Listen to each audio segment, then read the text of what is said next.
Dohalim, your spare bracers were getting dirty, so I polished them up along with the rest of your equipment. Why, thank you, Kisara. I greatly appreciate that. Maybe it's just my imagination, but you sure seem to fuss over Dohalim a whole lot, Kisara. It is a little strange. Almost like you're still in his service. Really? That's certainly not my intention.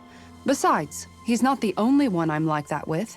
Hey, Law, I saw your clothes were starting to get holes in them, so I stitched them back up for you. Oh, wow. Thanks, Kisara. Point taken. Do you just like looking after people? I wouldn't go so far as to say I like it, but I get anxious if I don't. I'd always like to help if I can. It comes naturally to me. Back in the day, Miguel and I used to look after the younger kids a lot, so that's probably where it comes from. He taught me everything I know, and I mean everything. How to cook with wild plants, how to sew clothes so they'll last. Without him, we never would have been able to survive.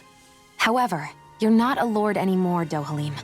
You need to get used to the idea that people aren't just going to wait on you hand and foot. Yes, you're absolutely right. I'm ashamed to admit that I felt no qualms about her doing all that for me.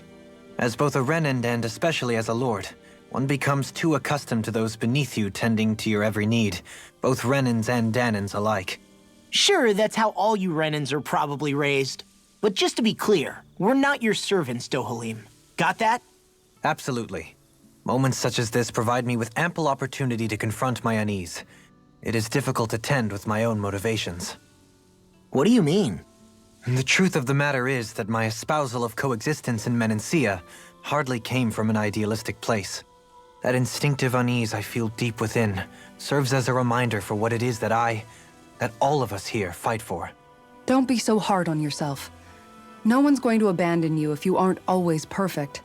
Looking at her now, I think she's more like his mom than his servant.